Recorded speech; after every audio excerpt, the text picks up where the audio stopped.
Welcome back, everybody, to the Daily Pigskin Blink, your daily look at fantasy football, the NFL, injuries, starts, sits, studs, duds, previews, reviews, and everything else to help make your fantasy football team sizzle. We're going to be taking a look at the non-Thursday competitions coming up today and tomorrow. Starts for quarterbacks. I would start Vic at Arizona. Yeah, he's not really done all that great against Arizona, but he did manage to break up Baltimore's 19-game streak of not allowing a quarterback to score multiple touchdowns in a game in which he had two. So if he can keep the interceptions down, yes. Phillip Rivers was another must-start as they host Atlanta. Yeah, in Week 2, he didn't have Jackson because they got rid of him in the offseason. He didn't have Gates. He didn't have Matthews, both due to injuries. But he still managed to pass for 284, 3 touchdowns, and 1 interception. And I think he's going to get the job done against this secondary. Joe Flacco is also a must-start against New England's defense. Big Ben, another must-start, as well as RG3. Your sleepers this week are Alex Smith at Minnesota, Matt Castle at New Orleans, because, after all, the New Orleans Saints have given up the most fantasy points against opposing quarterbacks, and Ryan Fitzpatrick, because the Browns have allowed 300-plus passing yards and multiple touchdowns every single week. Who would I sit? I would sit Matt Schwab. They're going to rely a lot on the running game. They're going to rely a lot on Foster and Tate. Matt Schwab only has 1 touchdown this year, while the 2 running backs have 5. Peyton Manning is also a sit against Houston. If you would have the Colts behind them, then yeah, he'd probably be a start. Now, with him being in Denver, not so much. Carson Palmer's another sit. I was on the fence with him a little bit, as well as Jay Cutler, who is also going to be a sit. I just can't see it happening for either one of these guys. Carson Palmer against Pittsburgh, it's not going to happen today. Pittsburgh's looking to rebound, and he has just 4 touchdowns and 4 interceptions in the past 5 meetings against Pittsburgh. Even with his Cincinnati days, he doesn't play well against them, so I would sit him. Jay Cutler, the thing is he's playing against the Rammies, but it's Jay Cutler.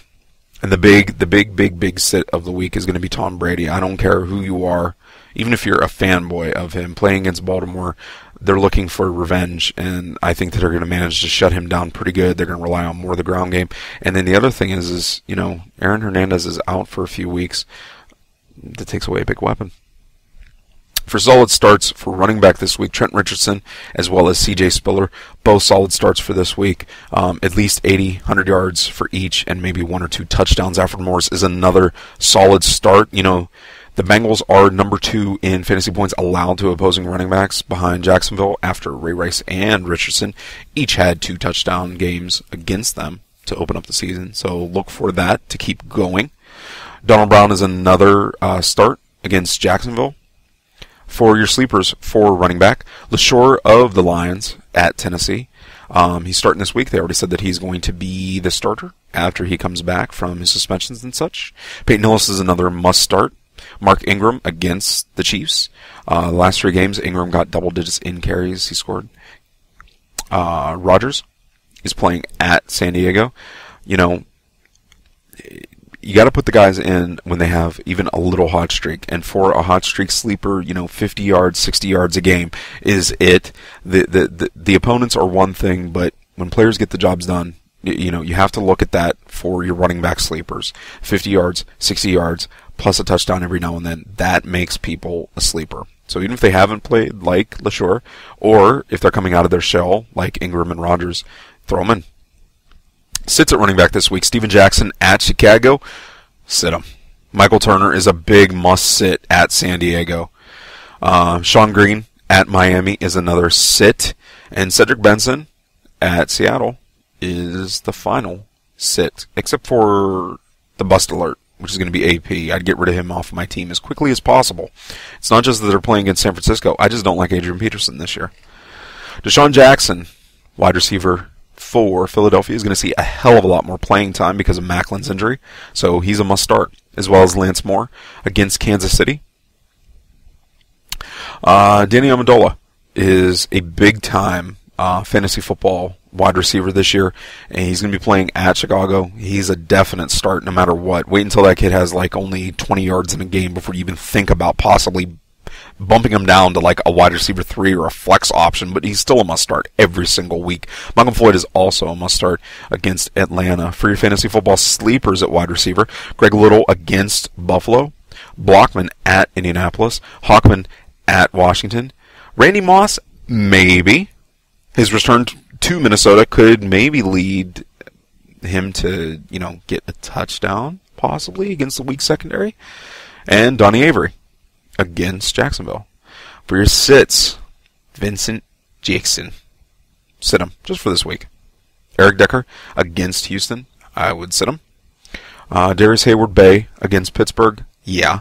Now, the ones that I'm on the fence about, Kenny Britt and Wes Welker, you can kind of understand why. Britt is coming back after a piss poor week 2. Now I think he's going to grow and emerge. I don't know if this is the game to do it in.